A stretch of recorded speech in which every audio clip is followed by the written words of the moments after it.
Salutations les clandeurs, j'espère que vous allez bien et on se retrouve aujourd'hui pour un book haul du mois de février.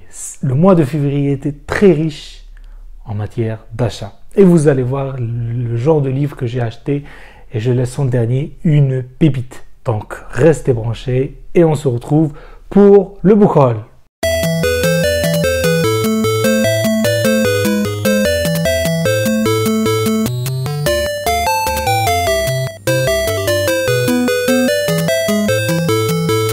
Pour ceux qui me suivent déjà un petit moment, vous savez que je suis un très grand, vraiment un très grand fan de classiques, de la littérature française, les classiques en général.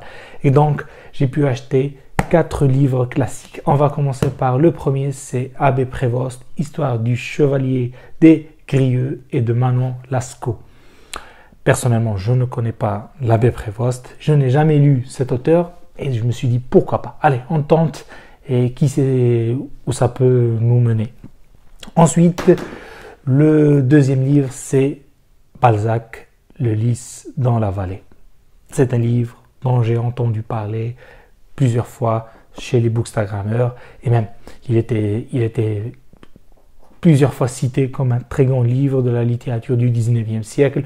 Donc je me dis, pourquoi pas essayer. Comme vous savez, Balzac, mon expérience avec Balzac, c'était avec Le Père Goriot et c'était vraiment une très bonne expérience. Ensuite, Rousseau, Les Confessions. Rousseau, je n'ai pas encore eu la chance de le lire. Je suis en train d'amasser 6 livres et comme ça, j'essaierai d'un coup de lire, on va dire, les grands titres de Jean-Jacques Rousseau. Et enfin, le dernier, c'est André Gide, La Symphonie pastorale. Voilà, ça m'a été conseillé par une personne.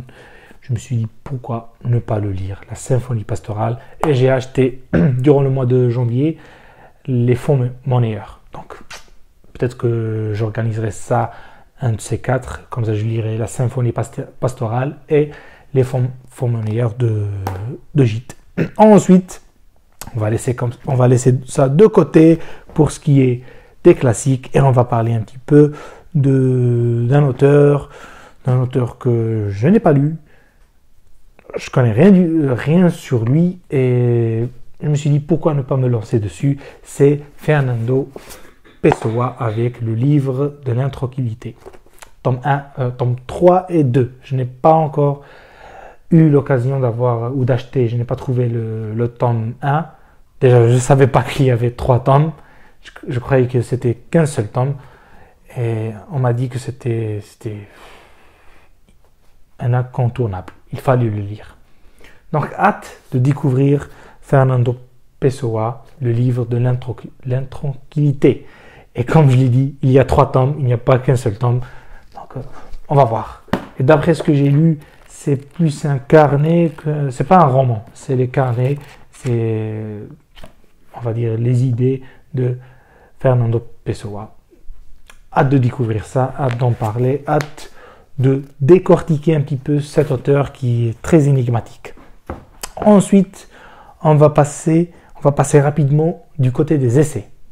Je suis très frileux en matière d'essais et j'ai acheté quelques-uns, à commencer par La structure et le style par Robert Georgin. Le style et la structure, et ça m'a l'air très intéressant. D'après ce que j'ai lu, il a utilisé la théorie psychanalytique dans le phénomène littéraire. Donc, il étudie la psychanalyse à travers l'écriture. C'est la psychocritique en quelque sorte. Et ça, c'est un des essais fondamentaux de cette méthodologie. Hâte de découvrir ça. Ensuite, j'ai acheté 2 livres d'Einstein, La relativité et l'évolution des idées de physique avec Einstein et Infeld. Un peu de physique, un peu de maths. Ça ne fera pas de mal à un lecteur littéraire. Donc, hâte de découvrir aussi ça. Ça parle de physique, ça parle de sciences. Pourquoi pas. Et enfin, le dernier essai, c'est Yves Lacoste. Ce n'est pas la marque Lacoste. Géographie du sous-développement. Dans ce livre, en quelque sorte, le théoricien avance que les pays tiers-mondistes n'arrivent pas à sortir de leur misère et de leurs problèmes sociaux, non pas à cause de l'impérialisme, non pas à cause de la colonisation, mais à cause de d'autres facteurs.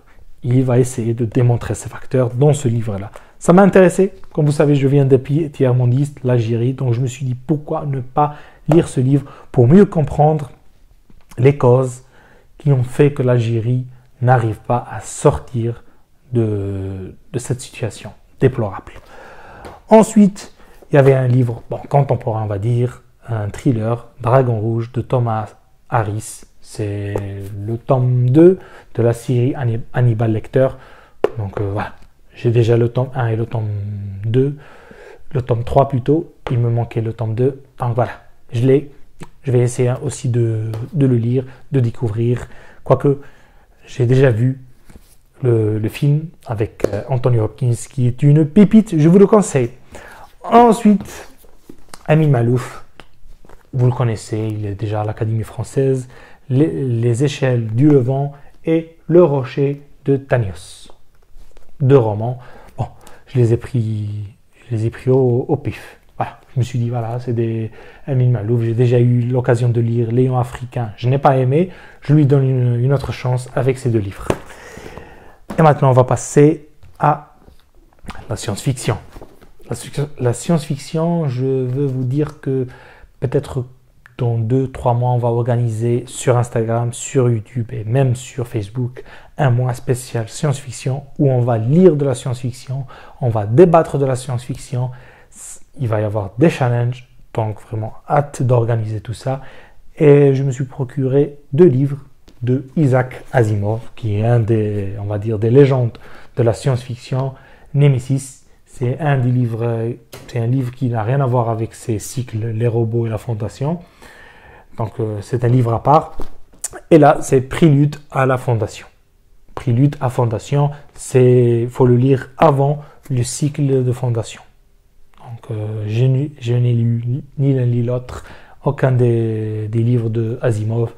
Je prépare ça pour le mois de science-fiction. Restez aux aguets. L'avant-dernier livre, Les Glandeurs, c'est Histoire de France. Sous la direction de Jean Carpentier et François Lebrun. Voilà. Là, ça résume en quelque sorte l'histoire de France du début jusqu'au XXe siècle. Ça m'a l'air très intéressant. Moi qui suis très, on va dire, intéressé par l'histoire de France, par l'histoire en général, je me suis dit, pourquoi ne pas me lancer dessus et lire ce livre-là. Je l'ai acheté et par la suite, j'ai trouvé un autre livre d'histoire et celui-ci, je voulais le lire depuis un moment et je voulais l'avoir depuis un moment, mais c'était assez cher. Et je l'ai retrouvé, comme par hasard, c'était à 5 €, parce que ces livres-là, je les ai achetés tous de chez Emmaüs et le tout c'était 11 € en quelque sorte.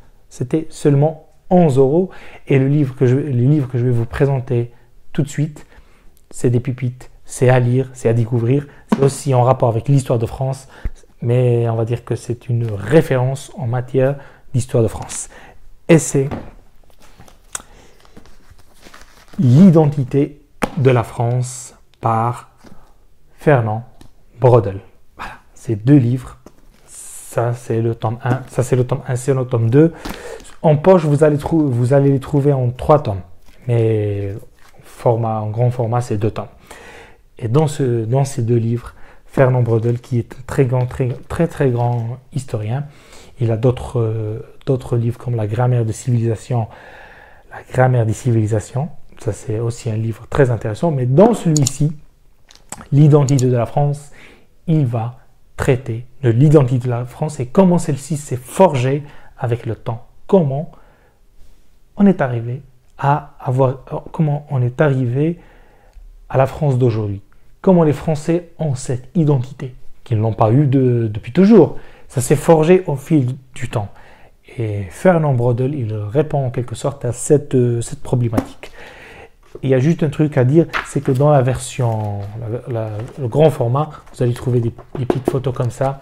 C'est des illustrations si vous voulez. Et c'est vraiment un plus, ça donne un plus au livre, ça donne un plus à l'écrit. Parce que ça va nous immerger dans l'univers et dans l'histoire de France, dans l'identité des Français. Donc, s'il fallait choisir un seul livre parmi ceux que j'ai acheté, je vous conseille vraiment de vous procurer l'identité de la France par Fernand Braudel, qui est, je le répète, une référence en matière d'histoire. Voilà les grandeurs, c'était mon book haul de ce mois de février, un book haul très intéressant, très diversifié en quelque sorte. Il y avait des romans, il y avait des classiques, il y avait des contemporains, ceux contemporains, et il y avait aussi des essais historiques, littéraires et même scientifiques. Donc voilà, dites-moi les grandeurs, est-ce que vous avez déjà lu un de ces livres? Je pense que oui quand même. Et surtout, dites-moi lequel de ces livres vous intéresse le plus. Sur ce les grandeurs, prenez soin de vous et comme toujours, que la passion soit avec vous. À plus.